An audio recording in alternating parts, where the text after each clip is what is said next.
¿Sabías que? Fujimori es el primer presidente de origen asiático en la historia del Perú y uno de los pocos presidentes de ascendencia japonesa en toda Latinoamérica. Sus padres, Naoichi Fujimori y Mutsue Inomoto, eran inmigrantes japoneses que llegaron al Perú en la década de 1930.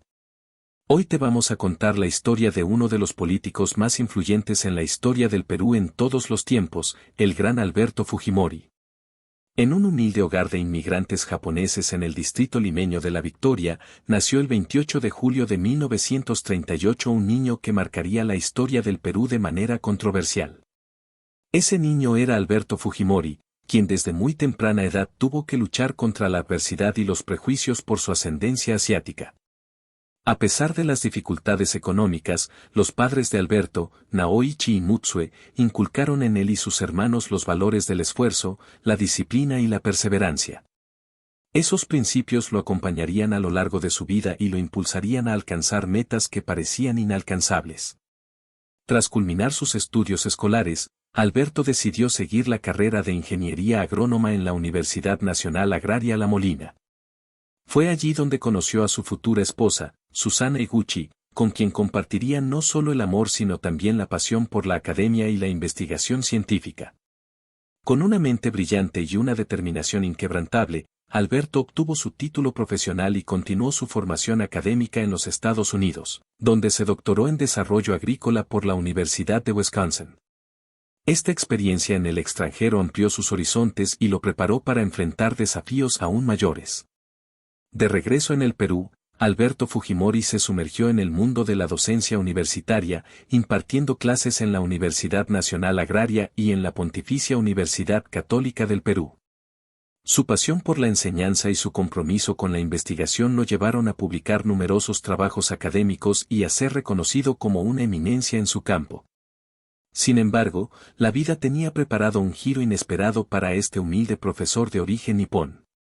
En 1990, en un contexto de profunda crisis económica y social, Alberto Fujimori decidió dar el salto a la política y presentarse como candidato a la presidencia de la República por un movimiento político independiente llamado Cambio 90.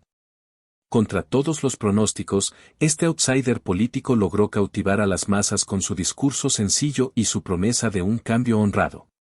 A pesar de carecer de experiencia política y de enfrentar a candidatos más experimentados, Alberto Fujimori sorprendió al país al ganar las elecciones en segunda vuelta. El 28 de julio de 1990, en su 52º cumpleaños, Alberto Fujimori asumió la presidencia del Perú con la enorme responsabilidad de sacar al país de la profunda crisis que lo aquejaba. Enfrentaba desafíos colosales, una economía en ruinas, una hiperinflación galopante, una deuda externa asfixiante y, por si fuera poco, la amenaza del sanguinario grupo terrorista Sendero Luminoso. Con mano firme y decisión inquebrantable, el presidente Fujimori implementó un drástico programa de ajuste económico conocido como Fujisoc, que buscaba estabilizar la economía y controlar la inflación. Aunque impopular en un principio, esta política logró frenar la espiral inflacionaria y sentó las bases para la recuperación económica del país.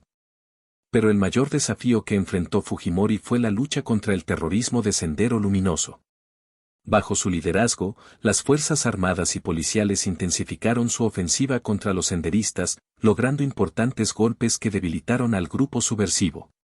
No obstante, esta campaña antiterrorista estuvo manchada por graves violaciones a los derechos humanos, como las masacres de Barrios Altos y La Cantuta, que ensombrecieron el legado del gobierno fujimorista.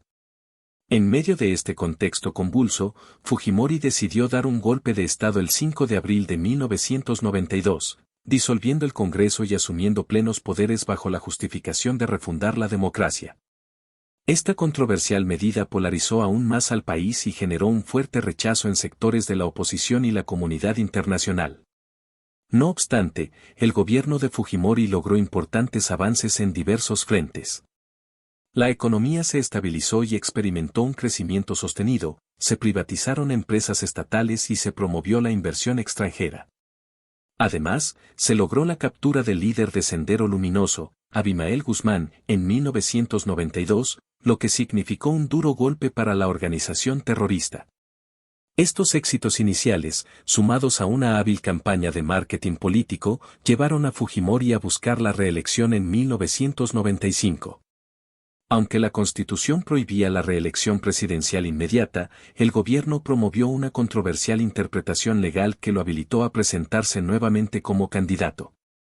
Fujimori resultó reelecto en medio de acusaciones de irregularidades electorales. Durante su segundo mandato, Fujimori continuó con su programa económico neoliberal y mantuvo una línea dura contra el terrorismo. Sin embargo, su gobierno se vio salpicado por crecientes denuncias de corrupción y abusos de poder, lo que generó un descontento creciente en amplios sectores de la población. El punto culminante de esta crisis se produjo en el año 2000, cuando estalló el escándalo de los Vladivideos, en los que se revelaba un vasto entramado de corrupción y sobornos liderado por el asesor presidencial Vladimiro Montesinos. Ante la presión internacional y las masivas protestas ciudadanas, Fujimori se vio obligado a renunciar a la presidencia durante una visita a Japón en noviembre de 2000, poniendo fin a una década de gobierno autoritario y controversial. Tras su renuncia, Fujimori partió rumbo a Japón, donde adquirió la nacionalidad nipona y se refugió durante varios años. Sin embargo, en 2005 fue detenido en Chile y extraditado al Perú para enfrentar juicios por diversos cargos, incluyendo violaciones a los derechos humanos, corrupción y enriquecimiento ilícito. Después de un prolongado proceso judicial, en 2009 Alberto Fujimori fue condenado a 25 años de prisión por los casos de Barrios Altos y La Cantuta, así como por el delito de secuestro agravado. Esta condena marcó un hito en la lucha contra la impunidad y el respeto a los derechos humanos en el Perú. Actualmente, a sus 84 años, Fujimori cumple su sentencia en la prisión de la Dirección de Operaciones Especiales, DINOES, de la Policía Nacional del Perú, en condiciones especiales debido a su avanzada edad y problemas de salud. Su figura sigue siendo polémica y divisiva, con seguidores que lo ven como un líder firme que sacó al país del caos, y detractores que lo consideran un autócrata corrupto y violador de derechos humanos. La historia de Alberto Fujimori es una compleja mezcla de logros y sombras, de decisiones acertadas y errores trágicos. Fue un outsider político que logró llegar a la cima del poder, pero también un gobernante autoritario que no dudó en violar la ley y los derechos fundamentales en su afán por mantenerse en el poder. Más allá de las controversias, lo cierto es que Alberto Fujimori dejó una huella indeleble en el Perú, tanto por sus políticas económicas como por su lucha contra el terrorismo y sus excesos antidemocráticos. ¿Te ha gustado el video? Déjanos un like y suscríbete.